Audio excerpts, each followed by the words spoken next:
Nahual de Veracruz. Esta historia comienza con Manuel, un hombre trabajador y humilde. Manuel vivía en un rancho cerca de Catemaco, era un lugar muy tranquilo y muy hermoso. Todo cambió el día que llegaron unos hombres armados al rancho. Eran tipos mal encarados y con un rostro de muerte, gente que no le importaban quitar la vida sin razón.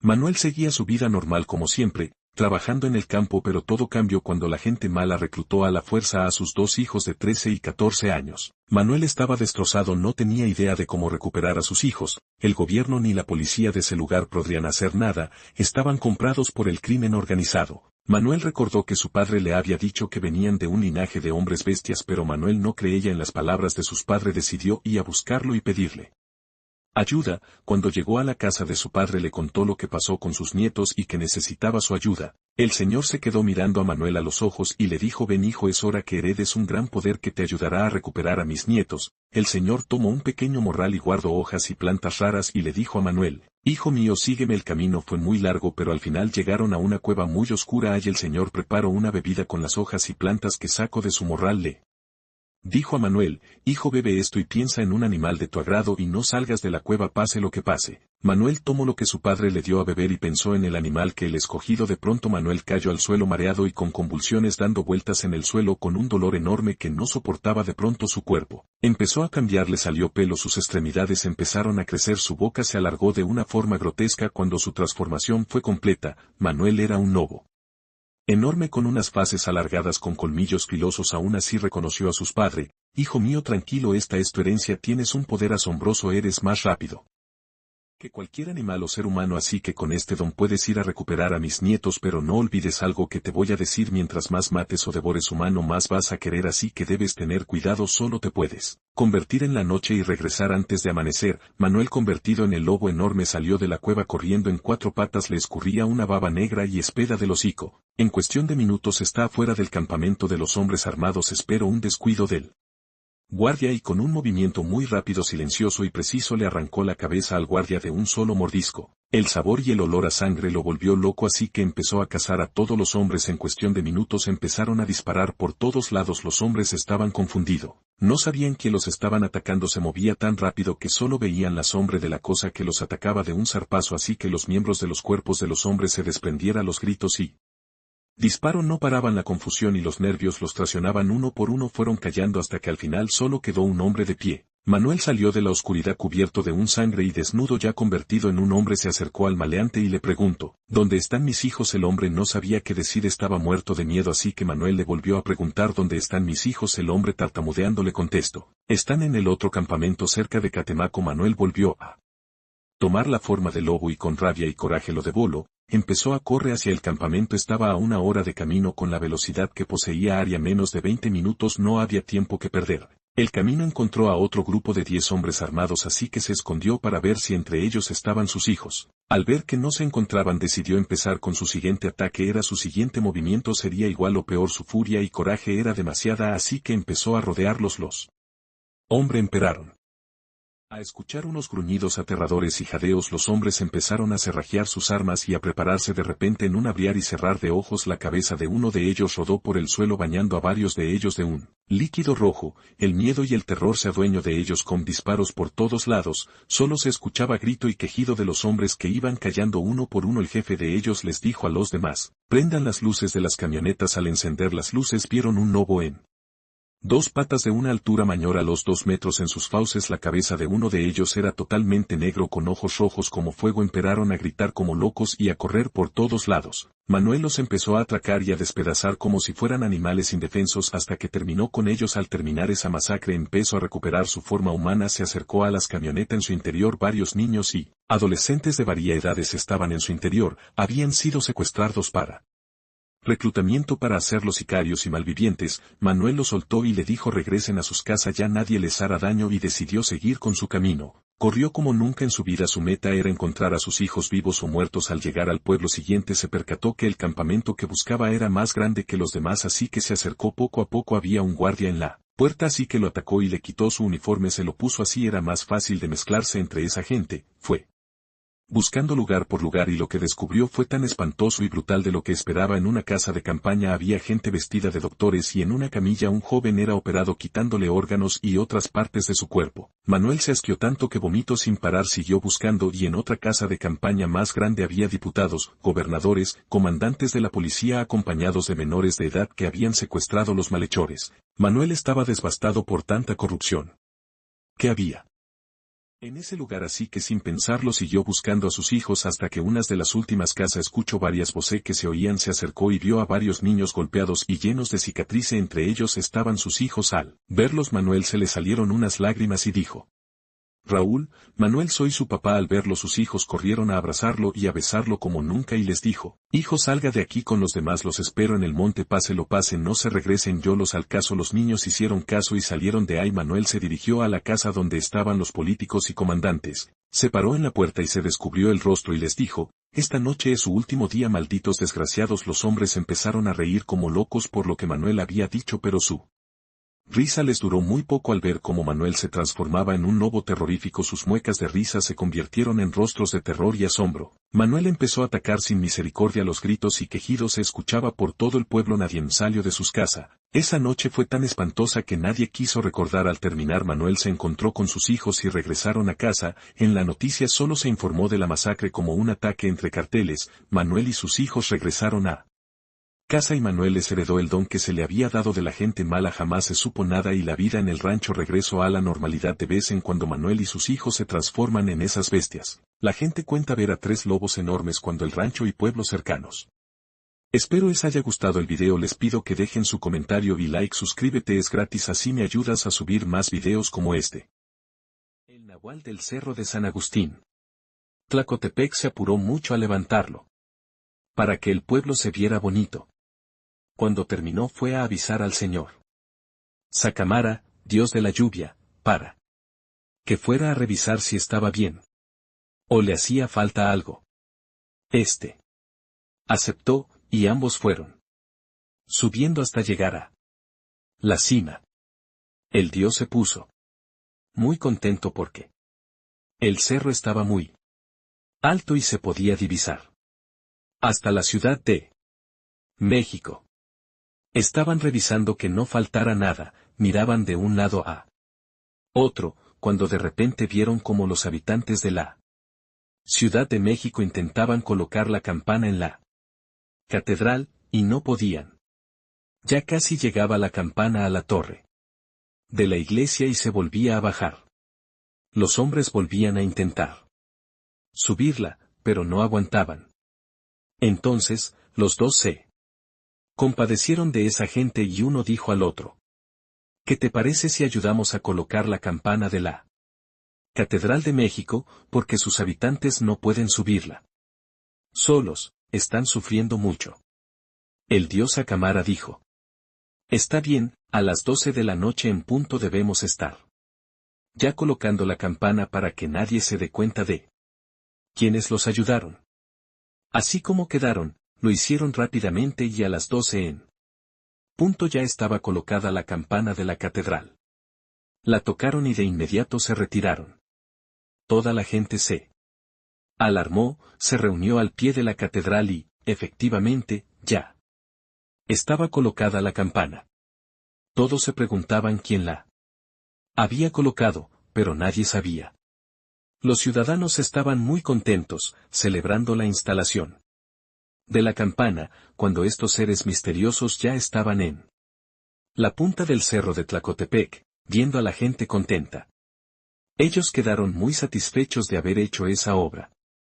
Después, el dios Sacamara expresó su alegría porque el cerro de San Agustín quedó muy alto. Pidieron entre ambos que abundaran los animales feroces y la vegetación, y eso le gustó mucho a la nahual de la costa, quien fue a encontrarse con él nahual del cerro de Tlacotepec y le dijo: qué hermoso está tu cerro, es alto, con mucha agua y árboles. Hay tanto animales grandes como chicos, y un paisaje lleno de flores. Así quisiera yo tener uno igual en mi tierra, decía la nahual de la costa, halagando al hombre, porque llevaba la intención de llevarse la mitad del cerro, pero no hallaba la Forma de hacer esa maldad al nahual del cerro de Tlacotepec. Pues está más o menos, dijo a la nahual de la costa y. Esta replicó entonces. Ven, mira, vamos aquí, a platicar un rato, ¿quieres? Este aceptó y se sentó a platicar. Cuando ya tuvo más confianza, ella le dijo. Ven, pon tu cabeza en mi rodilla. Bueno, pues, le dijo el nahual del cerro de Tlacotepec, y puso su cabeza en la rodilla de la nahual de la costa. Esta se puso a expurgarlo, según ella, y el muy ingenuo se durmió. Cuando la mujer se dio cuenta de que ya estaba bien dormido, poco a poco bajó su cabeza al suelo, se paró rápido a cortar la mitad del cerro y se lo llevó cargando. De repente, despertó el nahual y apenas alcanzó a ver que se llevaba la mitad del cerro, corrió y corrió para alcanzarla. Estaba a punto de alcanzarla, porque la mujer ya iba muy cansada, ya no aguantaba, pero como ya estaba muy cerca de la laguna de Ixutla aventó el cerro dentro de la laguna, de tal manera que el nahual del cerro de San Agustín de Tlacotepec ya no pudo rescatarlo. Hasta la fecha se encuentra la mitad del cerro de San Agustín. En esa laguna, según la leyenda, también se dice que como él nahual no quedó conforme, la siguió hasta alcanzarla y la sedujo y por eso ambos se convirtieron en piedra y quedaron estampados en la peña que está abajo, en Pinotepa Nacional. Hasta la fecha se ven sus cuerpos sobresaliendo de la piedra. El nahual, la leyenda de la transformación de hombre-animal. En diversas regiones de México se cuenta la leyenda del nahual, una criatura que se convierte de hombre en animal, encargado de atemorizar y dañar a los habitantes. Este ser desconocido es una persona común, quien está bajo la influencia de un hechizo que le hará sufrir una metamorfosis para encarnar en un animal cuando hay luna llena, para ir a robar, burlarse, matar e incluso engañar a la gente. Una de estas regiones se llama Tepeapulco, ubicado en el estado de Hidalgo. Cuenta la leyenda que el nahual se hace presente en los graneros de los ranchos para robar semillas almacenadas e ir a venderlas a otra región. Una noche se dio cuenta un campesino que faltaban semillas y mandó a vigilar las puertas en ese mismo momento. Pasaron los días y nadie fue a robar la cosecha. La primera noche de luna llena el campesino realizó un rondín alrededor del granero, escuchó ruido y observó a través de una rendija que había rastros de maíz. Se quedó por un momento para saber quién era el ladrón de la cosecha, de pronto vio a un gato que entraba y salía varias veces del lugar con costales de maíz, y una vez terminado de colocar su mercancía, se convirtió en burro sin orejas ni cola, arrastró los bultos, mientras el campesino apuntó con su rifle al animal y le disparó, sin poder dañarlo. Entonces, el señor corrió a su casa y agarró unas balas de plata con forma de cruz, salió en busca del nahual y lo persiguió hasta que lo encontró para dispararle otra vez.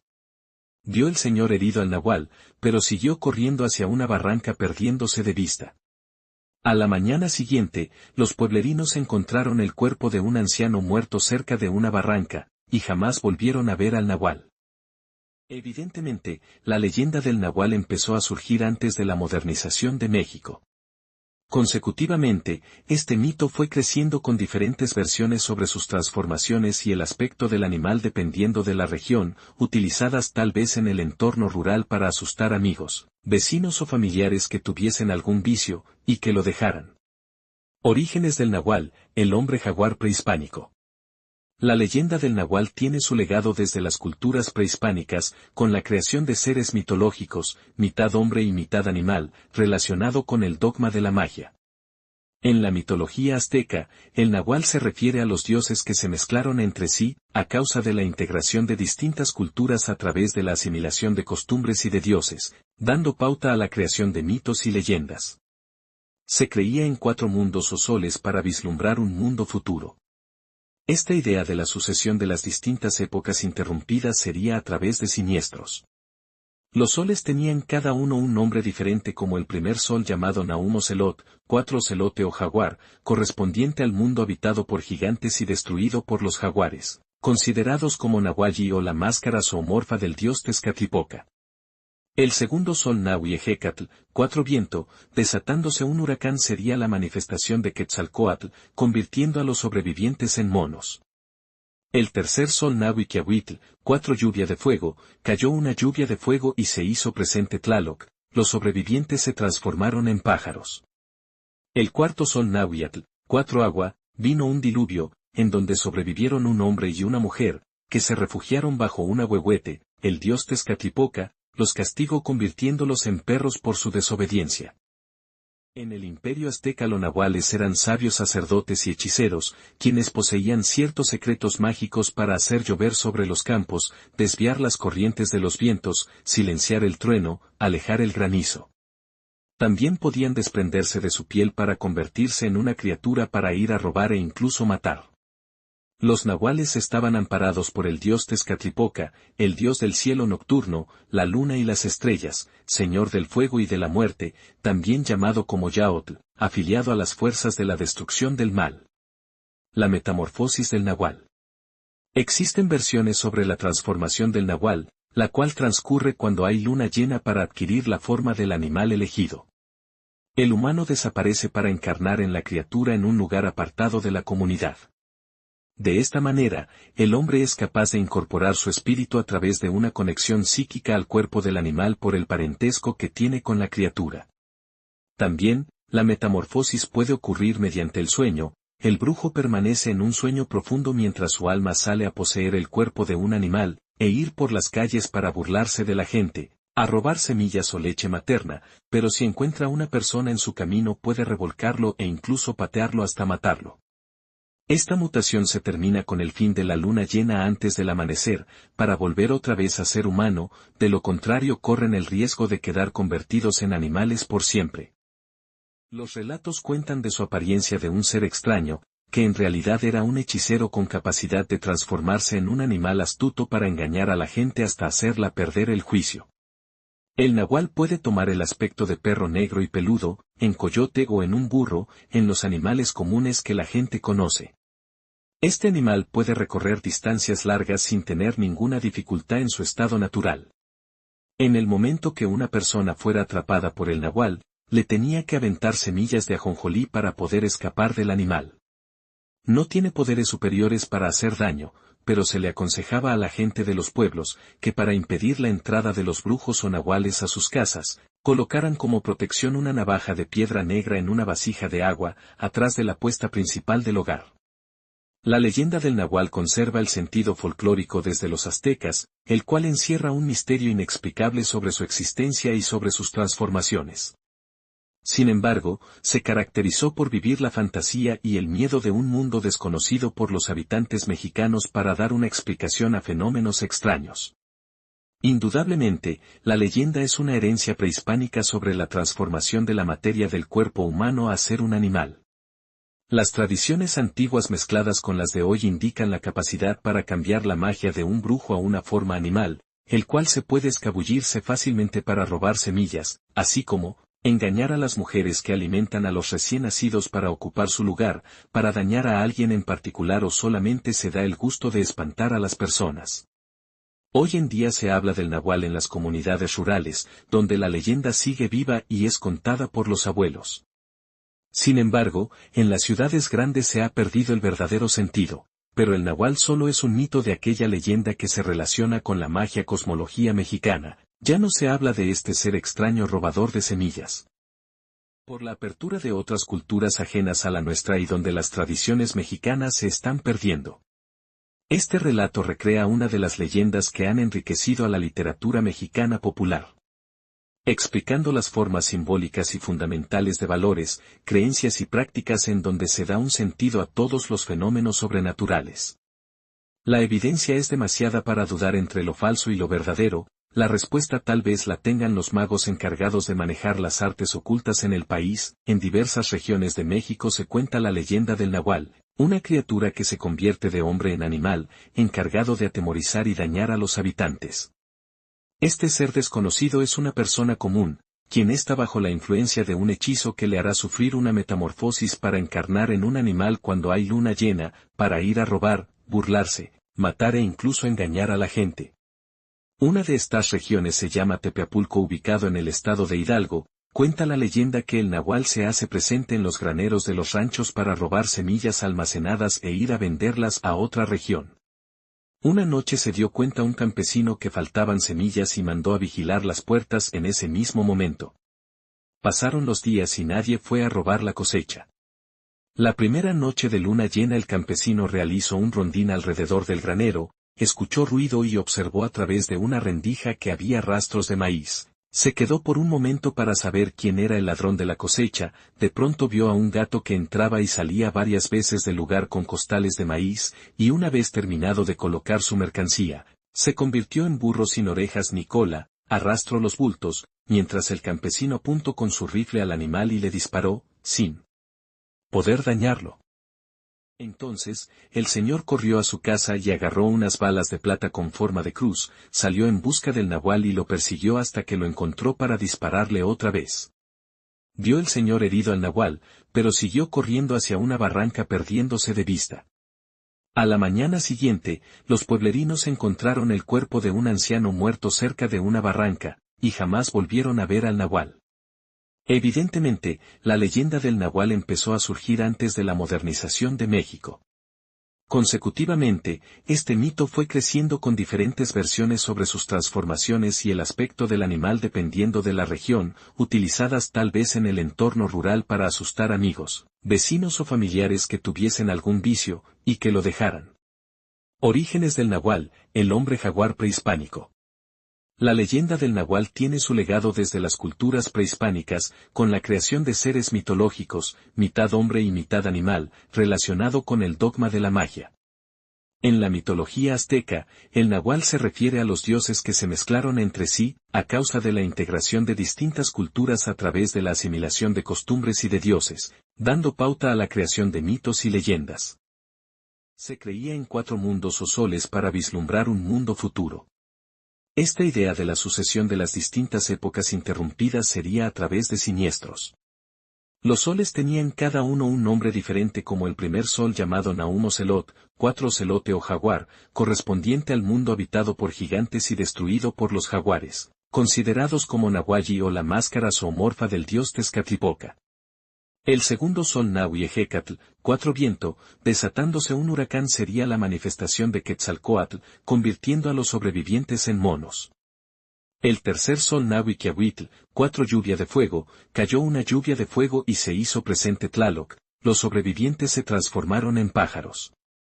El cuarto sol Nahuiatl, 4 agua, vino un diluvio, en donde sobrevivieron un hombre y una mujer, que se refugiaron bajo un ahuehuete, el dios Tezcatlipoca, los castigó convirtiéndolos en perros por su desobediencia. En el imperio azteca los nahuales eran sabios sacerdotes y hechiceros, quienes poseían ciertos secretos mágicos para hacer llover sobre los campos, desviar las corrientes de los vientos, silenciar el trueno, alejar el granizo. También podían desprenderse de su piel para convertirse en una criatura para ir a robar e incluso matar. Los nahuales estaban amparados por el dios Tezcatlipoca, el dios del cielo nocturno, la luna y las estrellas, señor del fuego y de la muerte, también llamado como Yaotl, afiliado a las fuerzas de la destrucción del mal. La metamorfosis del nahual. Existen versiones sobre la transformación del nahual, la cual transcurre cuando hay luna llena para adquirir la forma del animal elegido. El humano desaparece para encarnar en la criatura en un lugar apartado de la comunidad.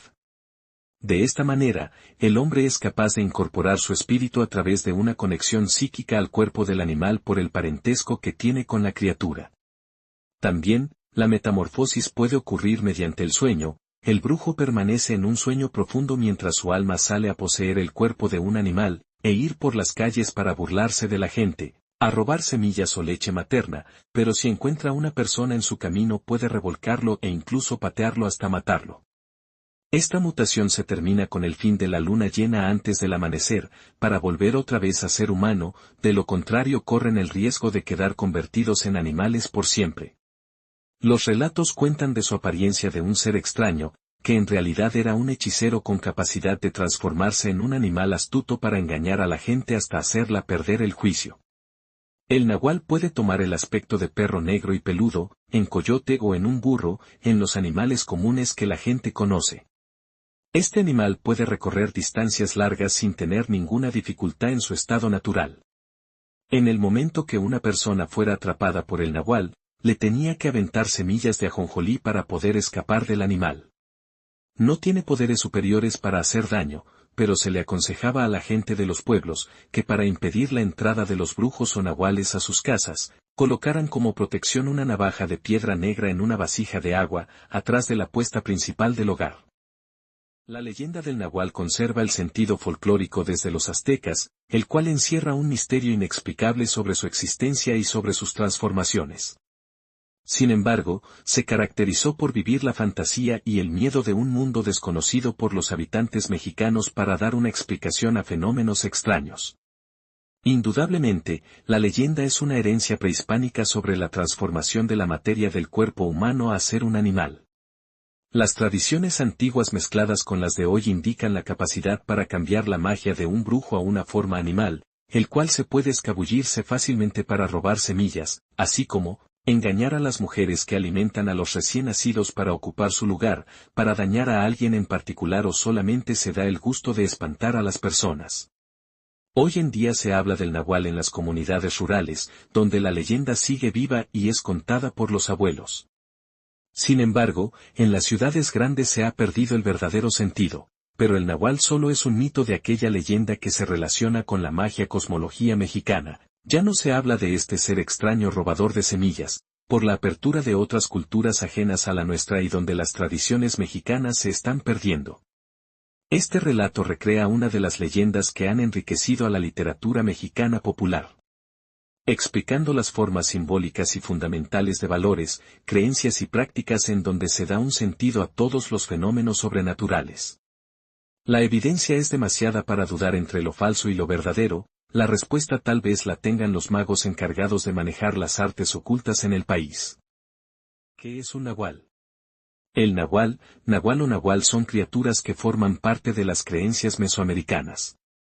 De acuerdo a su mitología, es una especie de brujo o ser sobrenatural que tiene la capacidad de transformarse en una criatura mitad hombre, mitad animal. En su tiempo, se creía que si un hombre puede llegar a conocer su espíritu primitivo o nahual, entonces lo podía usar para curar a la gente y practicar la magia.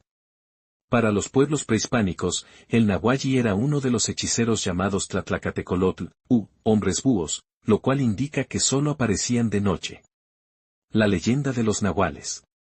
Desde tiempos remotos, la leyenda de los nahuales existe y se ha contado de generación en generación. Las personas cuentan que un nahual era un espectro oscuro, mitológico y muy poderoso, pues poseía dones de brujo y hasta posiblemente sobrenaturales. Un relato que se originó en Tlaxcala, que cuenta la historia de un hombre que se convierte en animal. La leyenda dice que tenían la capacidad de transformarse en diferentes animales como lobos, coyotes, caballos, sopilotes, ranas, ajolotes, burros o guajolotes, pero todos con un aspecto de malicia. También te puede interesar leer, video, Nahuales en Tijuana. Captan supuesta aparición en Cañón del Sainz.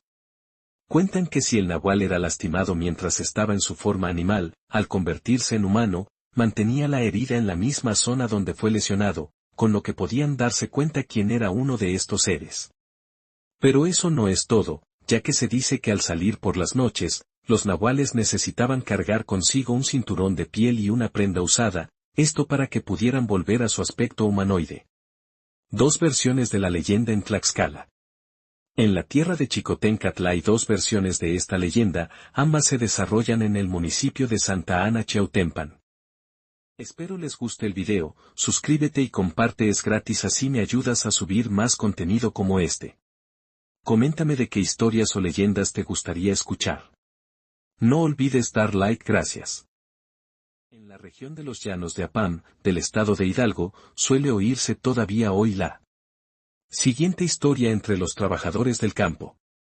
Al término de los festejos, en las noches en que la lluvia ha cesado y los caminos se ven ya de nuevo alumbrados por la luna, y por igual en las poblaciones que en las muchas haciendas o rancherías de la región, si los hombres regresan solos a sus casas y en un momento de su regreso pasan cerca de arroyos o jagüeyes, o si caminando o cabalgando. En grupo uno de ellos se aparta por entre algún magueyal, nopalera o huizache cercanos. Al agua, al retomar el camino o tratar de reincorporarse al grupo es frecuente que al paso le salga una mujer de otro mundo, que es la Llorona. Se trata de una mujer vestida con una larga túnica de luminoso blanco, con amplia falda igualmente luminosa, su cabellera es larga y oscura, y sus brazos permanecen tranquilamente sueltos hacia la tierra. Puede presentarse por igual de pie al nivel del suelo que suspendida en una enramada, una penca de maguey o un brazo de nopal. La mujer es muy bella y está siempre sonriente, no pronuncia palabra alguna y al parecer por su voluntad se cumple que los grillos suspendan en ese momento sus agudos silbidos y los coyotes sus sonoras quejas en la lejanía, a diferencia de otras figuras espectrales femeninas, incluso de otros momentos de esta misma mujer a la que ahora nos referimos, ni la oscura cabellera ni el claro ropaje de la Llorona son agitados entonces por el viento. De tal modo, aunque inesperada, su presencia no produce en los pobladores del lugar ninguna sensación de miedo, ni mucho menos la sensación terrorífica que suelen producir de inmediato, según se dice, las imágenes espectrales, oh hijitos míos. Nos vamos ya a perder. ¿A dónde los llevaré para salvarlos? Después, la adolorida mujer seguía despacio, ya en silencio, hasta llegar al Mestiapan, que así se llamaba el que hoy conocemos como lago de Texcoco. Y se sumergía en sus aguas, por eso el agua puede ser, para algunos investigadores actuales, además del líquido que nos da la vida y nos mantiene vivos, la materia de la desesperación, así sabido es que en otros tiempos, cuando se aproximaba ya el cumplimiento de los malos augurios recibidos por él emperador Moctezuma, acerca de que su pueblo sería sometido por extranjeros de blanca tez y larga barba, esta misma mujer, que era la diosa Cihuacóatl, la madre del sol, una vez caída la noche, recorría lentamente las calles de la gran Tenochtitlán, como en una procesión religiosa, con el rostro cubierto por un leve velo, lanzando sollozos y elevando al cielo dolorosos lamentos como estos, como lo cotidiano de lo sobrenatural y la representación de la desesperanza. Para la simbología actual el agua también representa la muerte, en el caso de la Llorona prehispánica, que se sumergía en las aguas del Mestiapan, significaría además la muerte de la madre, una especie de suicidio o inmolación de sí misma ante lo inevitable de la conquista española. Más tarde, ya en la etapa histórica de México llamada la Colonia, la Llorona siguió mostrando su dolor por la caída del pueblo azteca y todos los pueblos antiguos del continente. El escritor Artemio del Valle Arizpe refirió así los hechos respectivos que ocurrían en la Ciudad de México. En la Plaza Mayor, toda inquietud. Y en sombras. Allí se arrodillaba esa mujer misteriosa, vuelta hacia el oriente. Inclinábase como besando el suelo y lloraba con grandes ansias, poniendo su ignorado dolor en un alarido largo y penetrante, después se iba ya en silencio. Despaciosamente, hasta que llegaba al lago, y en sus orillas se perdía. Otro importante escritor mexicano, Alfonso Reyes, opinó que ello tal vez tuviese que ver con todas esas voces oscuras, de abuelos indios, que lloran en nuestro corazón. Seguía en ese tiempo la Llorona ocultando sus facciones tras un velo gualde blanco que toda su vestimenta, mismos que el viento hacía revolverse.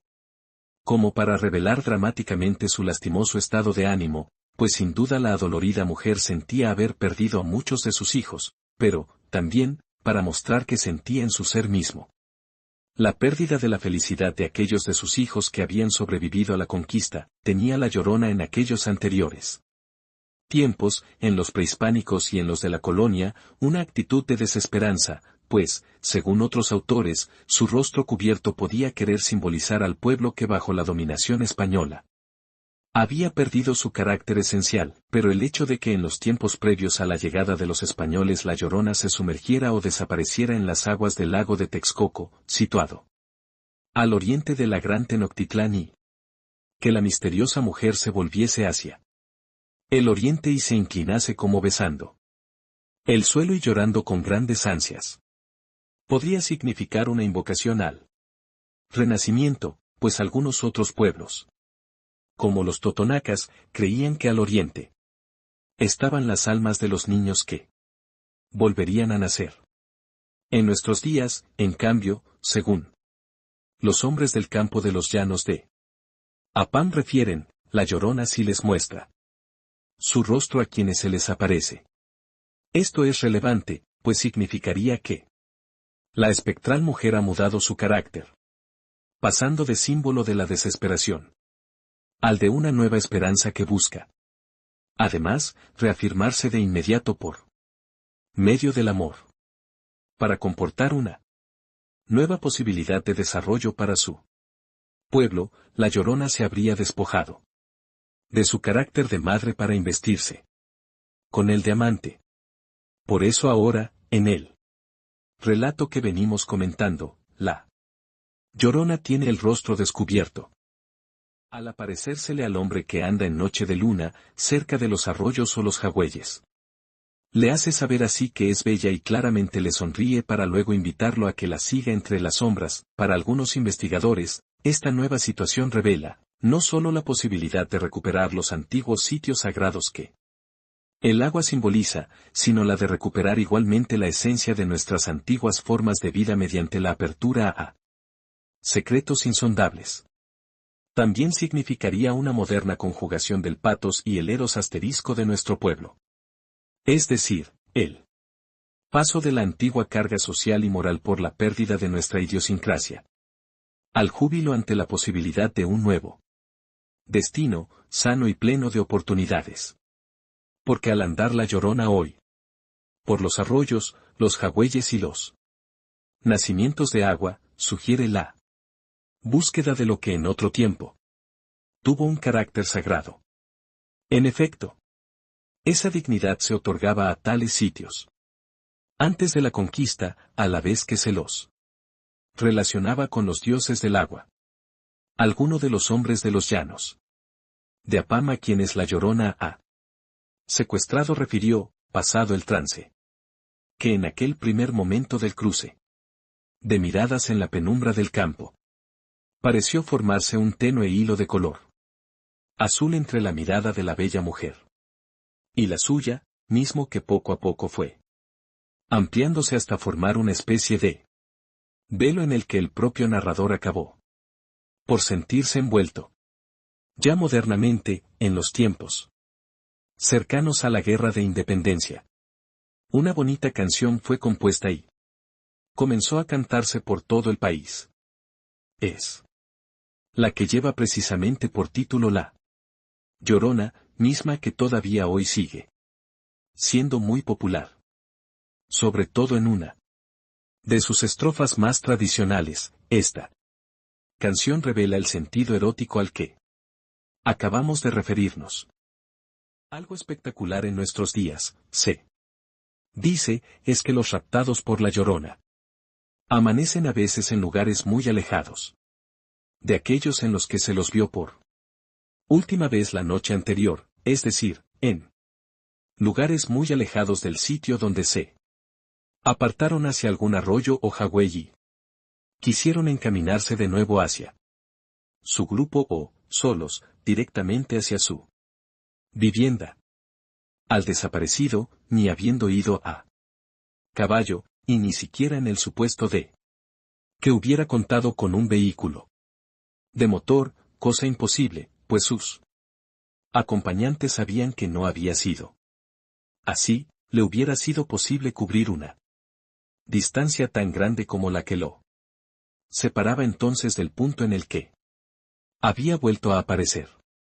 Esa distancia, siempre demasiado grande para haber sido cubierta en tan poco tiempo, aun empleando cualquier medio común y corriente.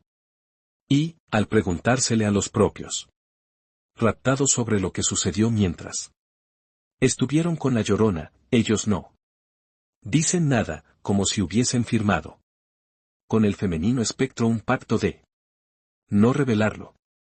Sin embargo, si llegan a esbozar sonrisas mayor o menormente sugestivas de que les fue muy bien, los raptados se muestran contentos. Entonces, no solo satisfechos de lo que pudo haber ocurrido, sino, incluso, como esperanzados en la posibilidad de otro rapto, o de algo igual de feliz, o más feliz aún, que pudiese ocurrir en el futuro. ¡Ay de mí, Llorona! Llorona.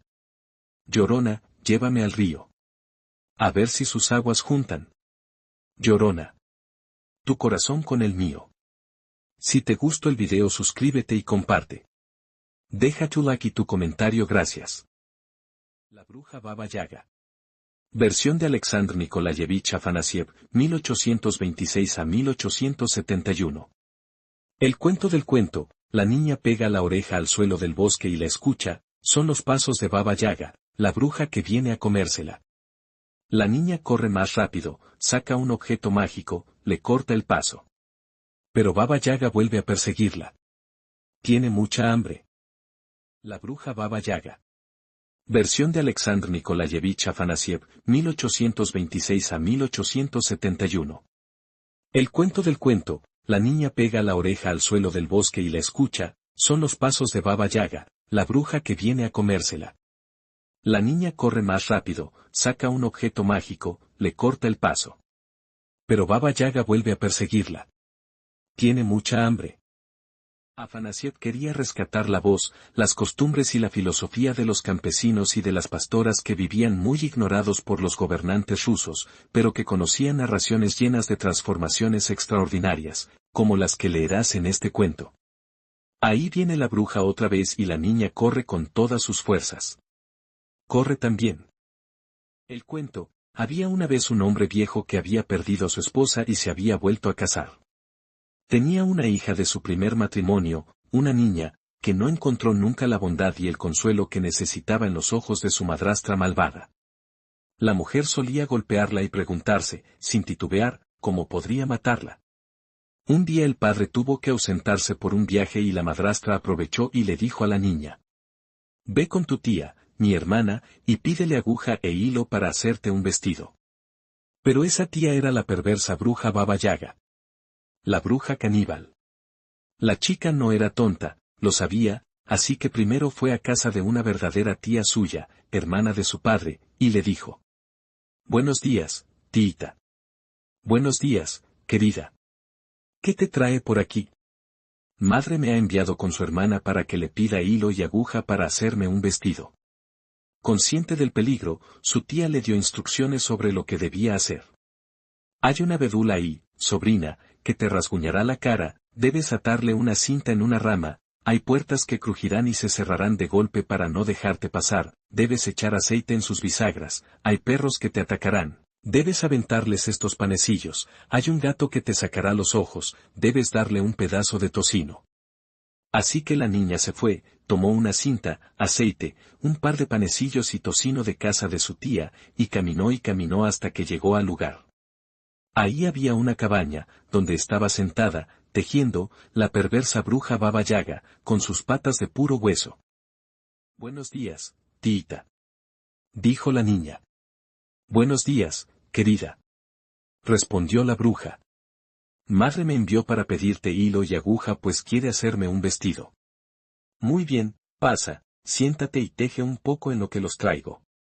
La niña se sentó detrás del telar mientras la bruja Baba Yaga salía de la cabaña y le decía a su joven servidora: «Calienta la bañera y lava a mi sobrina. Vigílala de cerca, me la voy a desayunar». La niña se quedó ahí sentada, tan asustada que no sabía si estaba viva o muerta. Al poco rato habló, implorándole a la joven: «Buena mujer, por favor, moja la leña en lugar de encenderla y trae el agua para el baño en un colador». Y diciéndole esto le regaló un pañuelo.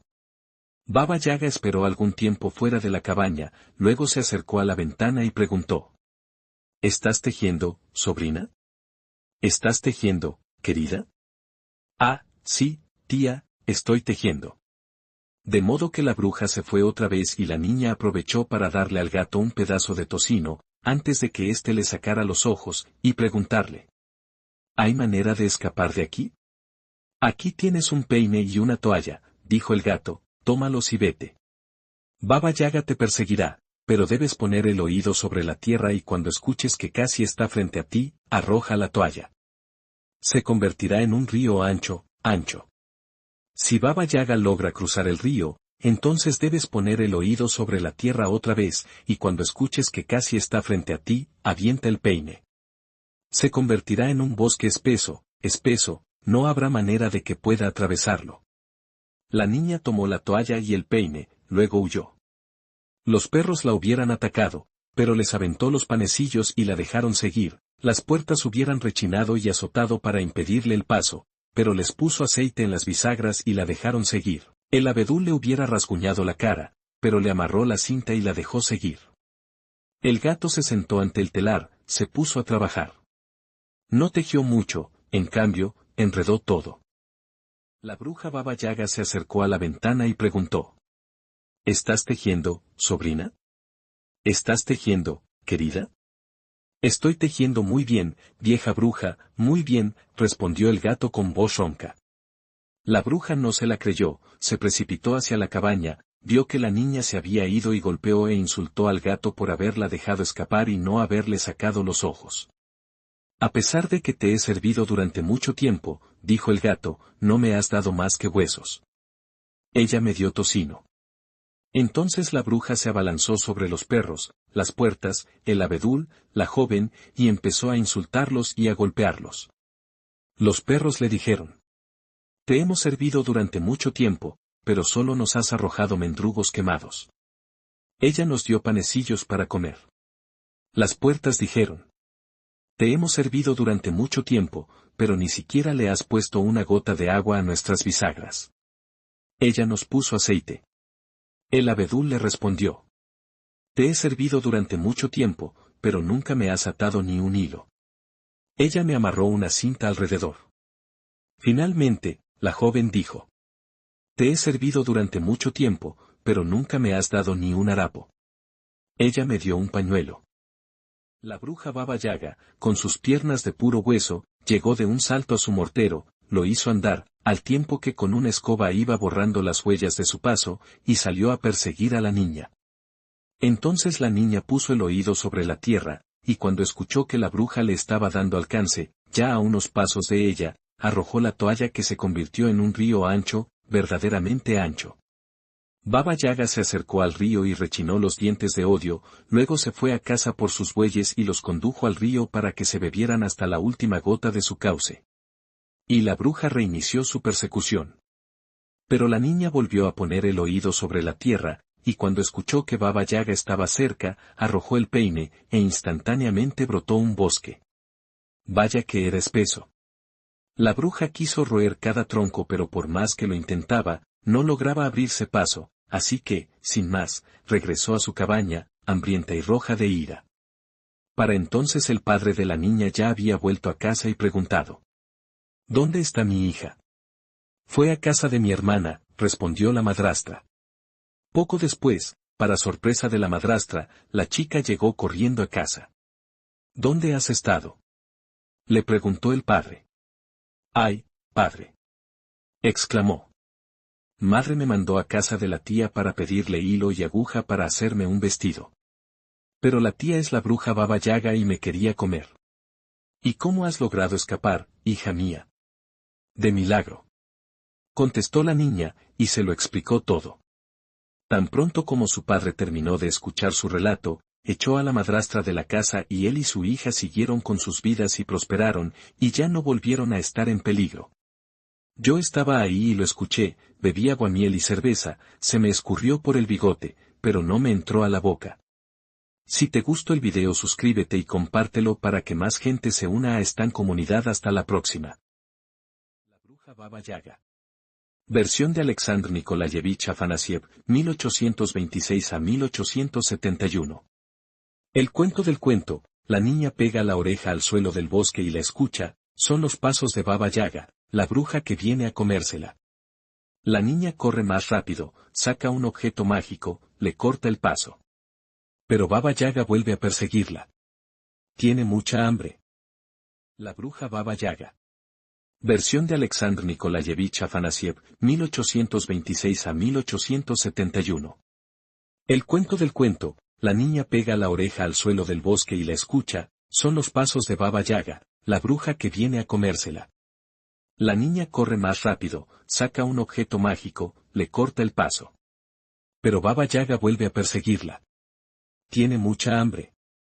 Afanasiev quería rescatar la voz, las costumbres y la filosofía de los campesinos y de las pastoras que vivían muy ignorados por los gobernantes rusos, pero que conocían narraciones llenas de transformaciones extraordinarias, como las que leerás en este cuento. Ahí viene la bruja otra vez y la niña corre con todas sus fuerzas. Corre también.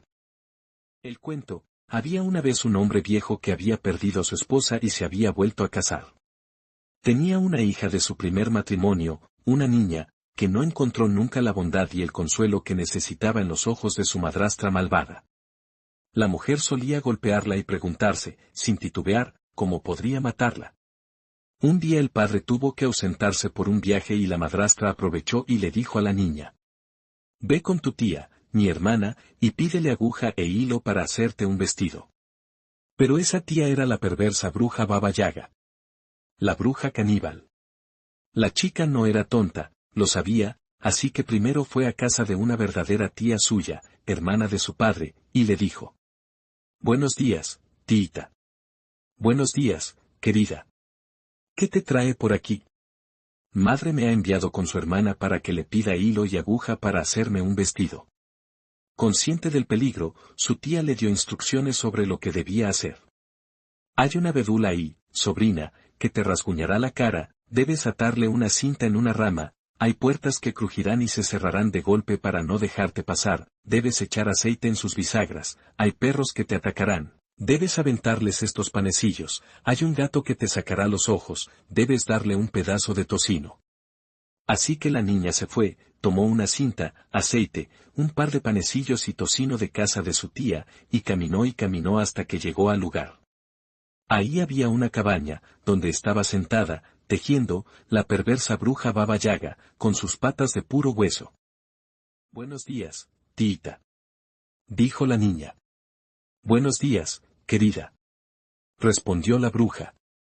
«Madre me envió para pedirte hilo y aguja pues quiere hacerme un vestido». «Muy bien, pasa, siéntate y teje un poco en lo que los traigo».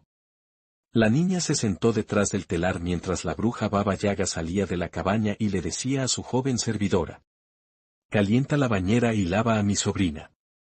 Vigílala de cerca, me la voy a desayunar».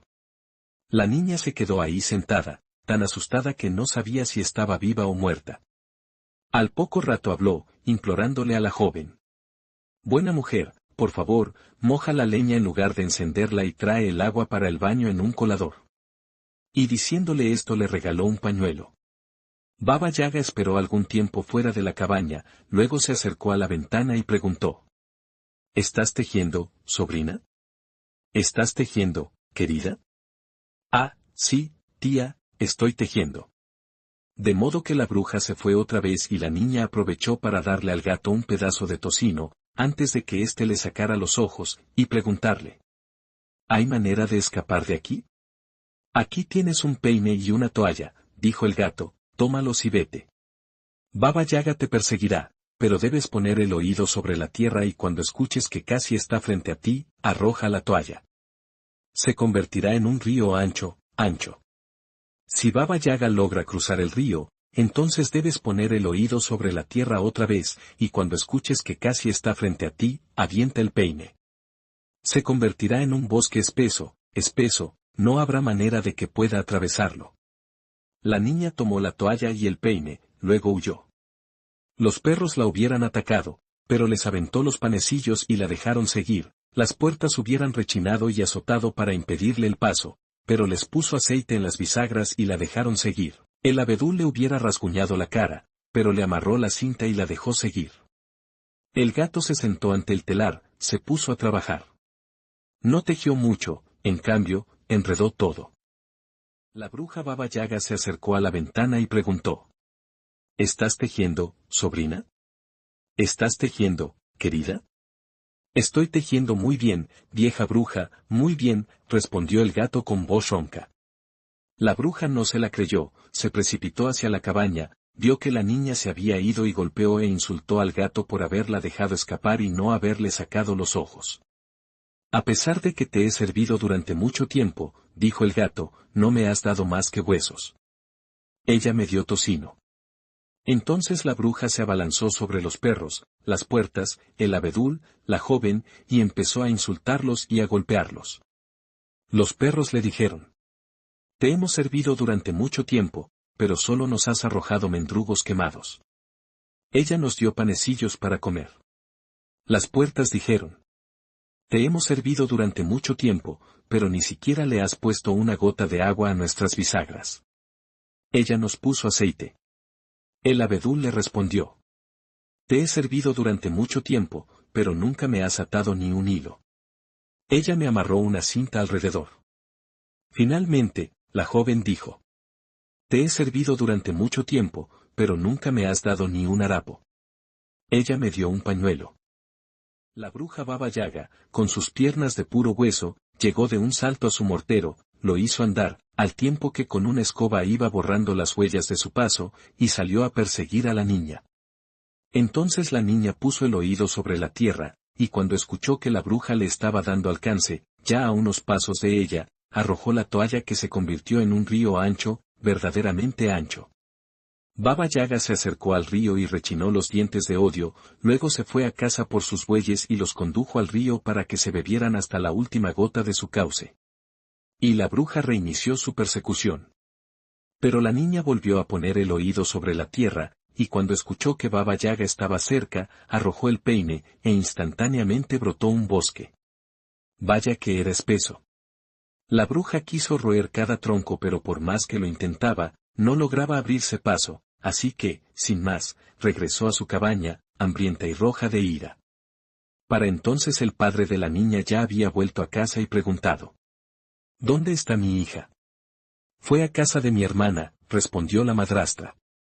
Poco después, para sorpresa de la madrastra, la chica llegó corriendo a casa. ¿Dónde has estado? Le preguntó el padre. ¡Ay, padre! Exclamó. Madre me mandó a casa de la tía para pedirle hilo y aguja para hacerme un vestido. Pero la tía es la bruja Baba Yaga y me quería comer. ¿Y cómo has logrado escapar, hija mía? De milagro. Contestó la niña, y se lo explicó todo. Tan pronto como su padre terminó de escuchar su relato, echó a la madrastra de la casa y él y su hija siguieron con sus vidas y prosperaron, y ya no volvieron a estar en peligro. Yo estaba ahí y lo escuché, bebí aguamiel y cerveza, se me escurrió por el bigote, pero no me entró a la boca. Si te gustó el video suscríbete y compártelo para que más gente se una a esta comunidad. Hasta la próxima. Jorinda y Joringel. Versión de Jacob y Wilhelm Grimm, 1785 a 1863, 1786 a 1859. El cuento del cuento, cuéntelo otra vez, repita más lentamente el principio, dice Jacob. ¿Zapatos de hierro ardiente?, pregunta Wilhelm. De una casa a otra los hermanos van y escuchan muchas historias, toman notas, quieren detalles. Migas de pan o guijarros blancos, una cabellera larga y dorada como hebras de oro, la piel de un salvaje oxidada como metal, 7 cuervos, un féretro de cristal. Los hermanos entrevistan a las mujeres que, mientras hilan, encienden un fuego o remueven la olla, les cuentan las cosas más espeluznantes. También escriben cientos de cartas y reciben 1000 más de gente que les cuenta diversas versiones de distintos cuentos. Y así, de charla en charla y de carta en carta, recorren caminos que los llevan atrás y atrás en el tiempo. Estos hermanos, Jacob y Wilhelm Grimm, se dedicaban a recolectar las historias que, de un lugar a otro y de una voz a otra, contaba la gente en la Alemania del siglo XIX. Al principio los publicaron lo más parecido posible a la versión que habían escuchado, pero después empezaron a hacer ajustes para que sonaran mejor las palabras o para que los niños y niñas no se asustaran tanto, aunque todavía lo suficiente como para no querer dejar de leerlos o escucharlos. El cuento que leerás a continuación no es tan conocido como Rapunzel o Blancanieves, pero está lleno de momentos inquietantes que tal vez nunca olvides. Una pareja de enamorados confunde sus pasos en el bosque y termina bajo el hechizo de una poderosa bruja que tiene una exótica colección. Yorinda canta. La bruja no puede resistirse. Quiere ese canto encerrado en una jaula, para siempre. El cuento: hubo una vez un viejo castillo a la mitad de un bosque extenso y frondoso. Ahí vivía sola una vieja mujer. Una bruja. De día se convertía en gato o en lechuza y por las noches recobraba su forma humana. Atraía bestias salvajes y pájaros solo con desearlo. Luego los mataba, hervía y asaba. Si alguien se acercaba a 100 pasos de su castillo, quedaba paralizado y no podía moverse hasta que ella pronunciara un conjuro. Sin embargo, siempre que una doncella entraba a ese círculo de 100 pasos, la convertía en pájaro, la metía en una jaula de mimbre y la colocaba dentro de un gran salón. Tenía 7000 jaulas con pájaros bellísimos en su castillo. Hubo una vez una doncella, llamada Yorinda, que era más hermosa que todas las otras. Ella y un joven apuesto, llamado Joringel, estaban comprometidos.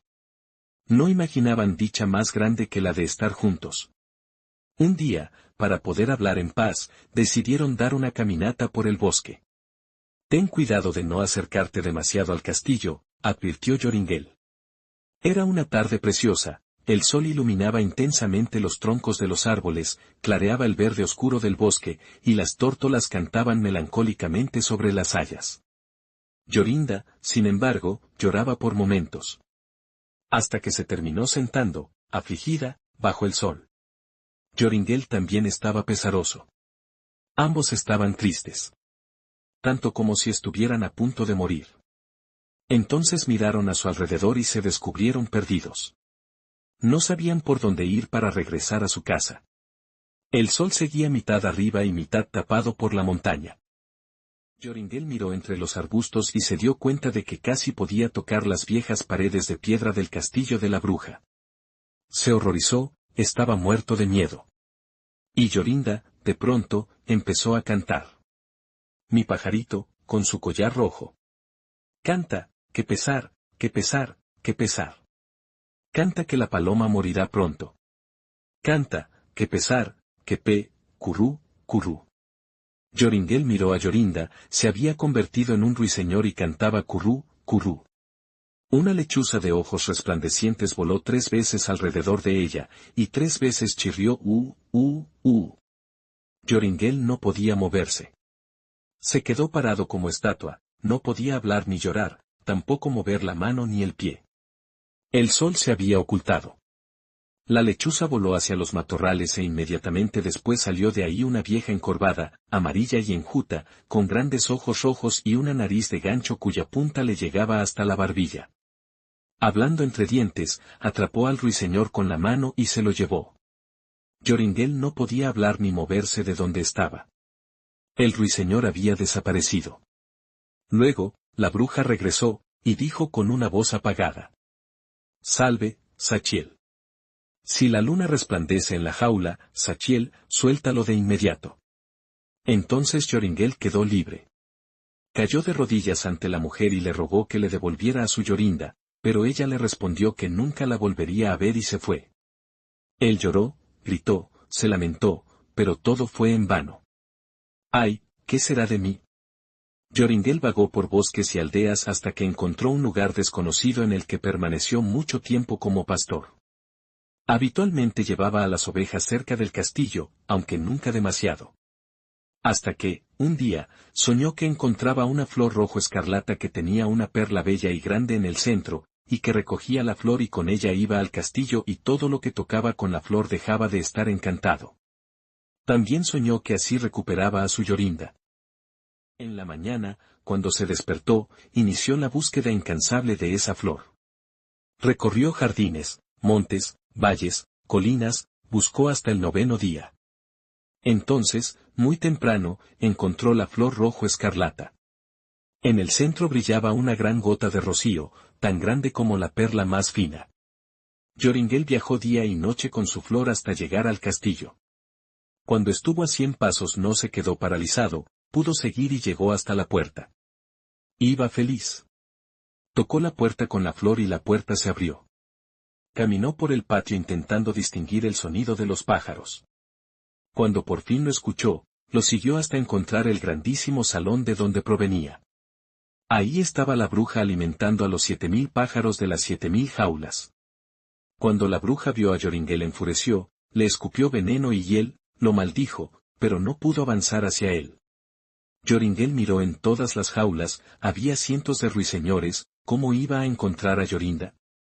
Y en ese momento vio a la vieja tomar sigilosamente una de las jaulas y acercarse a la puerta. Él reaccionó rápido, dio un salto y tocó la jaula. Jorinda apareció ahí, más alegre que nunca, y lo abrazó enseguida. Luego Joringel tocó a la bruja con la flor y la hizo perder sus poderes, ya no podría hechizar a nadie. Desencantó a todos los otros pájaros y al fin se fue a casa con su amada Jorinda, donde vivieron felices durante mucho tiempo. Si te gustó el video suscríbete y compártelo.